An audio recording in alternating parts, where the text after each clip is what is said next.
इस टॉपिक को अंग्रेजी में देखने के लिए देखिए हमारा इंग्लिश यूट्यूब चैनल।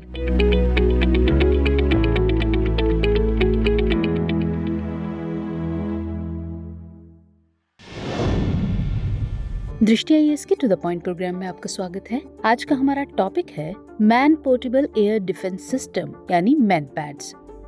आइए जानते हैं चर्चा में क्यों है। दरअसल हाल ही में यूक्रेन में रूसी लड़ाकू विमान सुखोई Su-25 यूक्रेन की मैनपैड्स मिसाइल की चपेट में आने के बाद दुर्घटनाग्रस्त हो गया।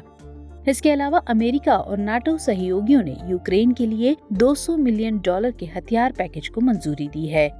इसमें यूएस निर्मित स्टिंगर मिसाइलें भी शामिल होंगी, जो कि एक प्रकार की कंधे से चलाई जाने वाली man portable air defence system यानी मैनपैड्स हैं। आइए जानते हैं कि ये मैनपैड्स क्या है। मैनपैड्स या एमपैड्स का पूर्ण रूप man portable air defence system है। ये कम दूरी की हल्की, पोर्टेबल और सतह से हवा में मार करने वाली मिसाइल हैं।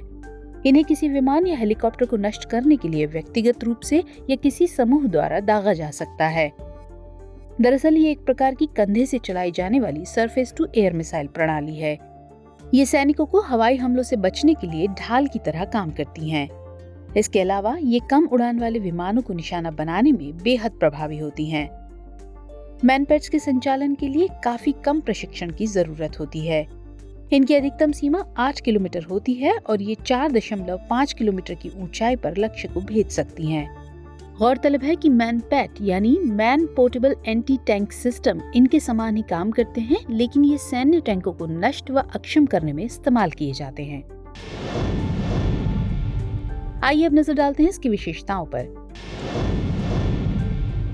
ये किसी व्यक्ति द्वारा उठाए जाने के लिहाज से पर्याप्त रूप से हल्की होती हैं, जिससे इन्हें सैनिकों द्वारा संचालित करना आसान होता है। अधिकांश मैनपैड्स में निष्क्रिय या फायर एंड फॉरगेट मार्गदर्शन प्रणाली होती है।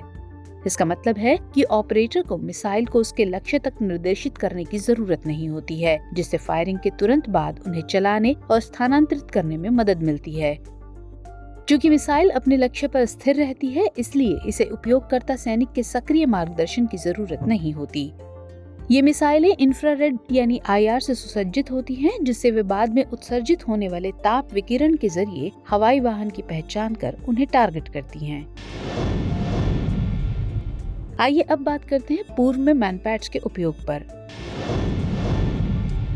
तो मैनपैड्स पहली बार 1960 के दशक में संयुक्त राज्य अमेरिका और सोवियत संघ द्वारा प्रस्तुत किया गया था। वियतनाम युद्ध के दौरान रूस और यूएस ने मैनपैड्स का भी उपयोग किया था।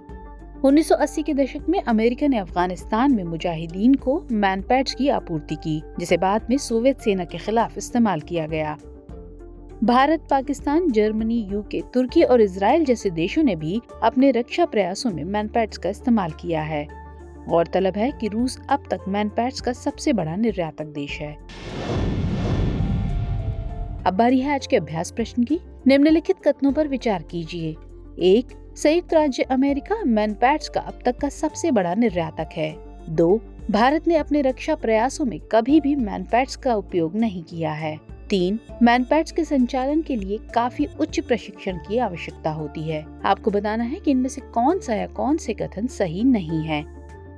विकल्प है A केवल 1 और 2, B केवल 2 और 3, C केवल 3 या फिर D 1, 2 और 3।